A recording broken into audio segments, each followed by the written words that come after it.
order is no longer in place as of today. I know you were concerned about Katie taking the kids to the Isle of Man. Yep. So I then just wanted also to advise you then that, it was completely within your right to seek advice in regards to securing a prohibited steps order if you felt that was something you wanted to do. Okay, because obviously sorry, I can't really hear you. Are you just coming out of here the door so I can hear you? So what happens then? What happens with kids then? Okay. At the moment, Alex, what we're doing is we are going to be holding an initial child protection case conference. Right. Okay? So that was the other thing I wanted to speak to you about. It's been arranged for Monday coming, so that's Monday the 27th of July. And it's going to be split. So you and Katie are going to be attending that separately. Right. Okay? So, if you would like to come, it's going to be in Lisburn Health Centre. Right.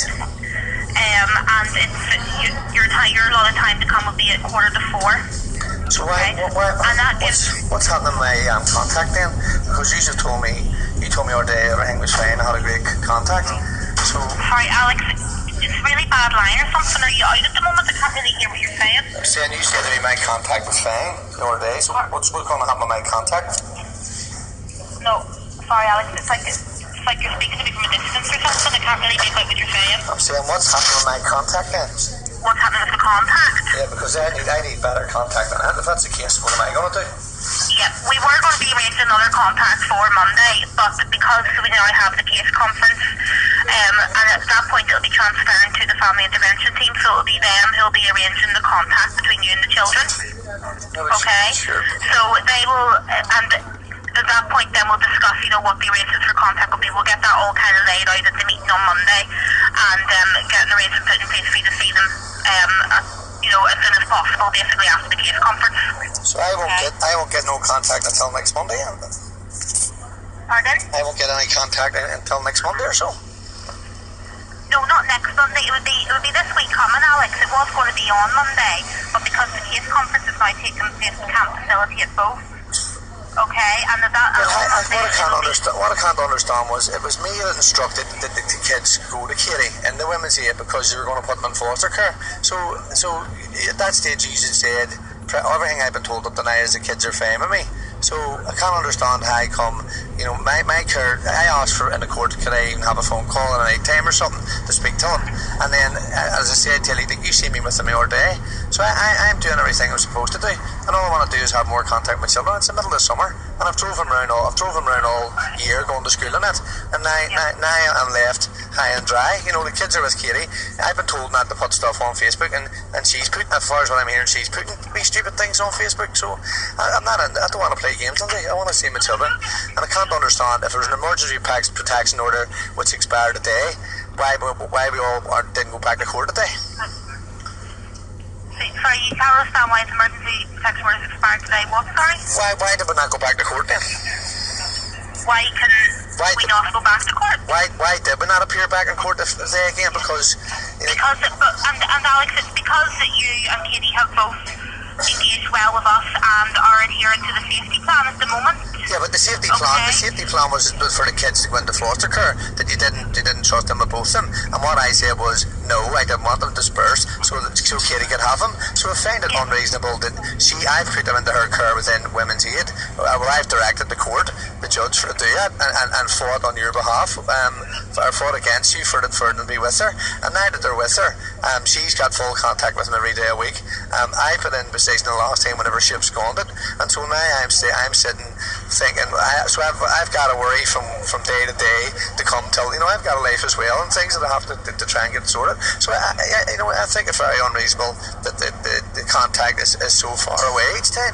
My children wake up with me and spend every day a week with me, and have done.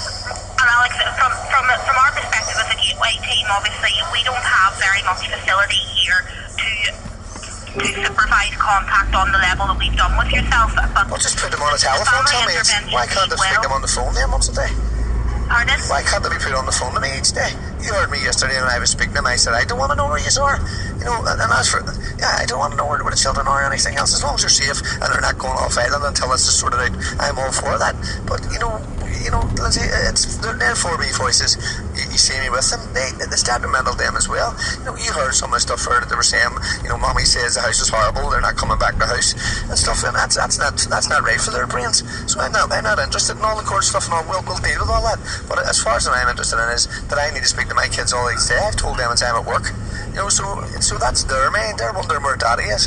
And so as a father, I think I have rights even to have some sort of telephone contact. They're not in any danger wherever they are if it's on a private number and they're speaking to me. You know, and it can be supervised, a phone call, but it's very unreasonable the road we've taken, how we've got to where we are. You know, I fulfilled everything. I brought the kids home. I didn't run away with them. I wasn't run away from the start. Yeah. So it's not fair. I'll speak to my senior about the possibility of telephone contact. My feeling would be that she'll turn around and say, you know, at this point in time, no, because it can't be fully supervised, and we're saying at the moment your contact needs to be fully supervised, okay? Yeah, but if Kitty's putting them on Facebook and talking about them on Facebook and saying stuff on Facebook, I think it's unfair that I've been banned by courts that I'm not allowed to mention my children on Facebook and all this media ball crap. And then, so I've got to sit, you know what I mean? I don't want to argue with you, Lynsey, but, you know, I understand you've got a job to do, but, you know, you've seen me with them, and like, I'm not. They love me and I love them, and I look after them, and so I can't understand why I'm being left so, you know, week to week, one visit and then it's Monday again. You know, the report that I am writing for the case conference will say that, you know, that I've observed you have fantastic relationships with your kids, and that the contact needs to be promoted, but it'll be up to the family intervention team to arrange that. Now I would like to think that they would arrange it for maybe more than once a week, but that'll be down to them, Alex, and we'll get that all discussed on Monday at the case conference. But that order, they'll be taken over at that point. But that order that was given on the grounds that they shouldn't be with either of us. But prior to that, whenever all our conversation was that the children were fine, there was no issue with me being with kids. The issue is only to do with me and Katie, and all I've tried to do is obtain a divorce between the two of us. And so... And given the information that we've received and the concerns that we have, Alex, that is why we're saying at the moment your contact has to be supervised. Because we continue to have concerns, and that is why we're going to a case conference. We don't hold a child protection case conference unless we have serious concerns. That's unbelievable. Listen, I have to write a report for Monday, okay? So I'm writing that today. Can I arrange for you to come into the office and meet with me at some point to read the report, and then we can discuss it all then? Yeah, so what happens if she absconds with kids in the meantime? Because after last time when she done that, in the front of the courts down in Lisburn, the children were taken out of here, and they were taken, she were taken against the court's wishes, and she absconded, and the police were refusing to get her and stuff over her. Like, I ripped up a European arrest warrant, you know, and stuff. So, you know, I can understand what you're saying, but my concerns is that Women's Aid, you know, the kids aren't under 24-hour supervision, they're in her supervision, so there's nothing to stop her doing what she done the last time, like jump a small plane or jump on a boat and disappear with the kids. So what happens there? And that is why I've advised you to go and seek a prohibited steps order now, because that protection is no longer in place from the emergency protection order, you know. When's it not in place from? To go and get that to prevent her from leaving the country. You've got serious concerns in regards to that. When's it not? What's happened before, Alex? You know, but if I get told that yesterday at 4 o'clock, you know, surely that should have been put in place. Like last week when I asked before the court for prohibited steps. The judge said the court was under court audio. As far as what I know now, the magistrate courts aren't recorded, under recording. Now, so there's a few issues here which is going to draw me, you, and everybody into some mad legal battle down the line. All I'm trying to do is be right by my father. My children are well looked after, and are really well looked after. And I've got videos and stuff of while Katie was away. You know, you might be getting told that there was no contact, she wasn't allowed to phone and all the rest of it, but I've got everything else that proves different. So rather than a long drawn out battle, which puts my kids through hoops all through the summer, and then we're back to the school time and stuff. It's Katie's intention is not to stay here as far as what I'm concerned, and so what she tells you and what she told the courts the last time and then what she does is completely different. All the whole way along is I have adhered to everything that you tell me. On the time when she took them down and she had them down at her friend's house here in Norma, she was at Women's Aid and I had to go up and get her down the road from Women's Aid and all the rest of it. She asked me to come to see her. I try to do the best I can. I end up taking the kids home, not taking them running away and anything else, and she lifts the phone and at your behest to come out and get them. Now, I sat with a supervisor yesterday and I gave the supervisor some of the information that I had where Katie's, well, you can speak to your own supervisor about what Katie's doing. I'm not interested in getting in this whole wrangle. This is a wrangle of a marriage which is broken down. So therefore, we just need a divorce and things set, terms and conditions. But in the interim period, I've been told that I am fine with the children.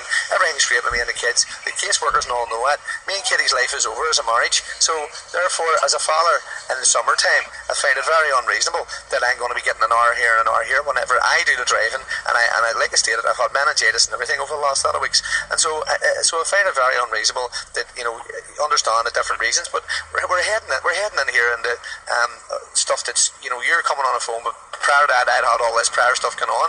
You know, there's a lot of stuff there that people think, oh, it's conspiracy theories and all this nonsense, but I talked about all this before, case conference before. So as long as they're willing to enter in all kinds of information, all stuff from Isle of Man, protest, everything that's going on that shows why I am not able to enter back in the Isle of Man and the jurisdiction that has treated me like, I'm not going to get into that, but so that's the points that I'm trying to make. And my children, if I lose them, Lynsey, what am I going to do the rest of my life if my children get stolen from her? And where are we going to be if you're taking into account? If you feel that that's the interest, well, I would ask, please, that you would contact the courts or contact Kitty's legal representation and advise that you believe that there is grounds for a prohibited steps order, so that I'm not going before courts and asking and they're looking at whatever. You know, I have adhered to what we're doing. I have instructed for my children not to go into foster care, to put them with Kitty, even at the knowledge that she may run away. Listen, Alex, I'm sorry to interrupt you, but I have told you a few times already that this is quite a bad line. I'm only hearing half of what you're saying to me, and it's not a good way to communicate. Listen, can I arrange a time for you to come in tomorrow? You can read the report and you can discuss all your concerns with me then. I can only hear half of what you're saying. I know you've got all the court things to say. Can we arrange a time? Lynsey, yes, we can, whatever time you want, but I'm telling you this once, right? See, as far as the Isle of Man went, Google my name in the Isle of Man and you'll watch what done with me. You'll watch what the police officer tried to do me. You'll see my shape. You'll see how far I fought against him, and you'll see that I had that police officer sacked, and you'll see that I'm not the sort of person who lies down. That I've fought my whole life for my children, from there to here and back again, and to keep them safe, and I keep on doing that. And this Isle of Man triggered us. So Google me and see. And whenever people my backs against the wall, people are trying to take my children, I'm like a dog with a bone, and I can assure everybody it's legally. I will fight from here through the world, through media, for whatever, for my rights. My rights are that's grand, because that is your right to do so. Okay. Alex, all right. all I advise you is seek a prohibited steps order if you have any concerns about Kitty taking the kids out of the country, okay? All right. Do that today. If you want your solicitor to phone me at any point, he can, if you want to give my details. Okay, all right, and so she can phone through to you now at the thing. All right, I'll do it. And so, and we are clear, and hopefully you can hear that while we were in the court last week, I asked the judge for a prohibited steps order, but that wasn't in place because of the EPO.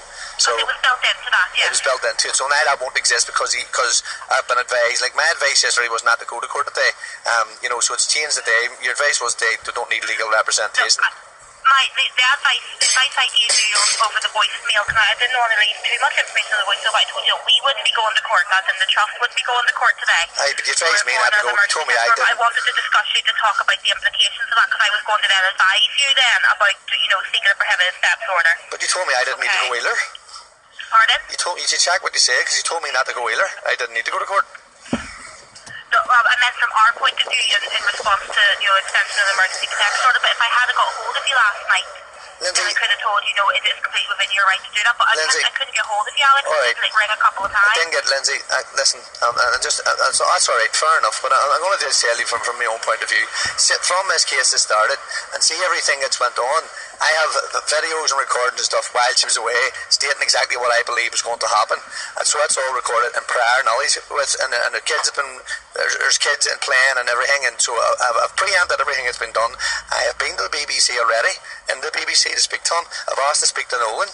I've been in the UTV as well, and so and all I'm saying is I'm going to be quite honest and quite legal about everything of what goes on. But I'm telling you, as a person to person, as a girl I met with my children the other day and sees the relationship I have with them, please, in your own sense of integrity, for to make sure that whatever it is, whatever way else is going on, that we get ourselves out of this and we do it in a legal way. Because I can assure you, I'm 41 years on the planet, and they're all I have, and I protect them and look after them and treat them well and do all the rest of it. So what you're being told and what's going on is two different things, and so I would advise you to think very carefully about your own stature and everything in a job position. The wording that we all use to each other and how we speak to each other is held accountable before any courts of law in the long run. And I am the sort of person who will play the media circus, because at the end of the day, I will not be losing my children.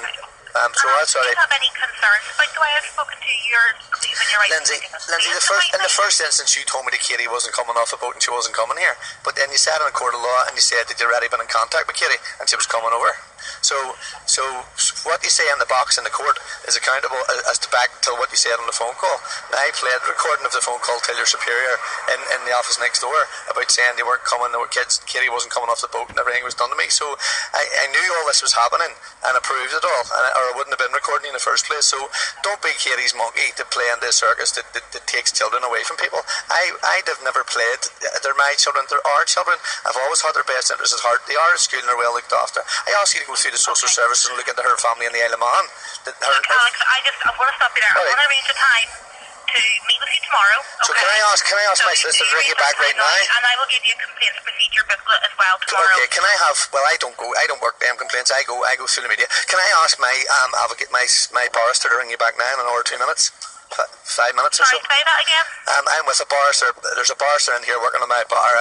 Legal. So you're with legal representation? No, not at this present time, but there's legal representation there. Can I ask them to ring you? Because you said to get them to ring you. Yes, of course. All right, I'll do that. Okay. Do you want to arrange a time with me tomorrow to come in and read the report for the case conference? What time tomorrow? Sure, you can do it today if you want. No, I don't have it ready today. I'll have it ready for you tomorrow afternoon. Right, and I've got the children's clothes, so can they be dropped down to Dunmurry today? Have you got more clothes for the children? Yeah, they never got them. They still runs of white and the blanket and stuff, yeah. And can I have a receipt, please, for everything but what I left, or a general idea of what I left, money and stuff, because it's been implicated to me back from other people that Katie was stating something about not having money and stuff on Facebook yesterday and stuff, so you know, I don't really want to be giving money into people and then people playing stupid buggers like they're being left without money and that. So it's a long story, but I've got the kids' clothes now, which I said he would learn, so I'll drop them down to you. And then when I pick a receipt up, if you mark on it when receipt I can give you like a written confirmation that I received X amount of money off you and I gave it to Katie, but I wouldn't be able to give like my receipt for all the items because I don't even know what all within that, Alex. A lot of stuff. So you didn't search them just before you give it to her? The clothing? No. So if I show you photograph, all right. Well, I have it all photographed and all that. All right, no worries. So that's okay. So then, right, I'll come down, Julie. I'll get the solicitor here to ring you back. You said it's okay to ring, in respect of her prohibited steps order. But we all were in the court last week, and as I said, it was recorded at the court, so we all know that. So that's what they told us. And so different stuff like Katie on the box and saying one wee thing and another thing. It's all right to lie, gentlemen. It's not all right, but if they sit in a court of law and tell things that that's wrong, it's right. Okay, Alex, I'm going to stop you right there. Do you want to make a time with me for tomorrow or not? I said you put it on a receipt there, and I'll adhere to any time tomorrow. So if you put it on a receipt, and I drop a close in. But can I get the barrister to ring you back now, yeah? What about if I ask you to come in to me at 3 o'clock tomorrow? 3 o'clock tomorrow's fine. I'll just get the solicitor to ring you back now. 3 o'clock, and you can get your barrister to ring me, okay? Thank you. Thanks, bye. Bye. Bye-bye.